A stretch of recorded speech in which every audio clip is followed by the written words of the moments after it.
Word. Okay. My name is Carlton Ferris. I'm going to be talking to y'all all about tamales.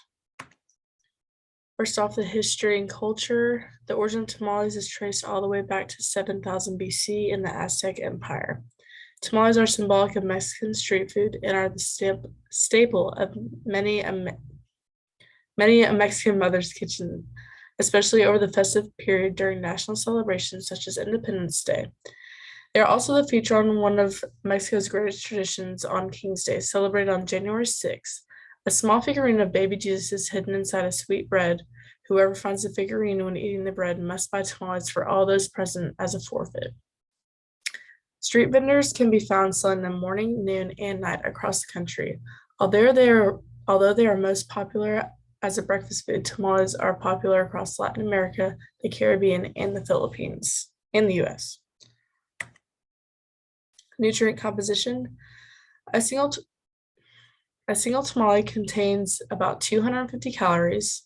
It contains about 11.38 grams of fat, 4.45 grams of those are saturated, 794 milligrams of sodium, and 11.68 grams of protein. Also 5.8 grams of fiber. One tamale supplies 2.27 milligrams of the 8 to 18 milligrams of the iron your body needs each day. A tamale also provides 2.75 milligrams of the 8 to 11 milligrams of zinc that you need on a daily basis. One tamale contains small amounts of calcium, potassium, and vitamin C as well. Relationship to disease. One tamale comes with nearly 300 calories, which is 1/10 of the daily limit for fat, even more for saturated fat, and about 7% of the daily limit for cholesterol. Eating foods that are high in fat and cholesterol raise the risk of developing cardiovascular disease and a variety of other heart problems.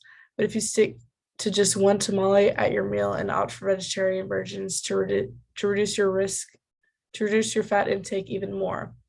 Pair your meal with more nutrient-dense ingredients to create a balanced meal. Ingredients. Traditional tamale is made with corn husk on the outside. Inside is a layer of corn masa and some type of meat. A tamale without these three ingredients is nothing but an imposter. Traditional tamales are also steamed or boiled, not fried or baked.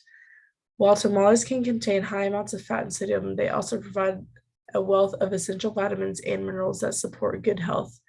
Incorporate them into your diet occasionally to take advantage of their nutritional benefits. Agriculture. Tamales can be eaten any time of the year, but they are technically in season in the months of November and January. Tamales are available to eat and make all year. None of the ingredients are in season for parts of the year. Homemade tamales last about a week when refrigerated. However, store-bought tamales can last up to 2 weeks or even a month if you keep them in the freezer, if you put them in the freezer immediately after buying. How the dish is prepared, or the recipe. The filling is 1 1/4 pounds of pork loin, 1 large onion halved, 1 clove garlic, 4 dried California chili, I think that's what they're called, chili pods, 2 cups of water, 1 1/2 teaspoon of salt. Tamale dough is 2 cups of masa harina, I think that's how you say it, 1 teaspoon baking powder, half teaspoon salt, 2/3 cup lard, 1 8-ounce dried corn husk, and 1 cup of sour cream. And here are the directions on making them. Place pork into a Dutch oven with onion and garlic and add water to cover, bring to a boil, and then reduce heat to low and simmer until the meat is cooked through, about 2 hours. Use rubber gloves to remove stems and seeds from the chili pods. Place chilies in a saucepan with 2 cups of water. Simmer under cover for 20 minutes, then remove them from heat to cool. Transfer the chilies and water to a blender and blend until smooth.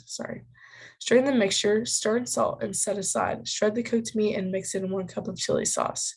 Soak the corn husk in a bowl of warm water.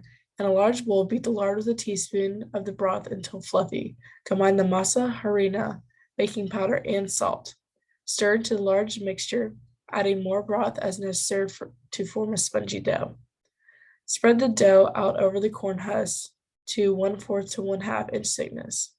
Place a teaspoon of meat filling into center. Fold the sides of the husk in toward the center and place in a steamer. Steam for about 1 hour. Remove tamales from husk and drizzle remaining chili sauce over. Top with sour cream. For a creamy sauce, mix sour cream into the chili sauce. And here's a picture of what I ate at a restaurant when I was back home. Tasting, I not had tamales and all, so eating them brought back a lot of memories when I was younger, and I've forgotten how much I'd like them. They have a small spice to them, so it'll make your nose run just a little bit, or it does for me, but it's nothing terrible. There's no special way to eat tamales. Just make sure you open them up and discard the corn leaves or use them as a plate and just enjoy what's on the inside. Comparison, growing up as a family, I never really had anything that I ate like on a regular basis. And I know with tamales, like a lot of families and homes, like all over, it's like their culture and tradition to have them like regularly. And here are my references.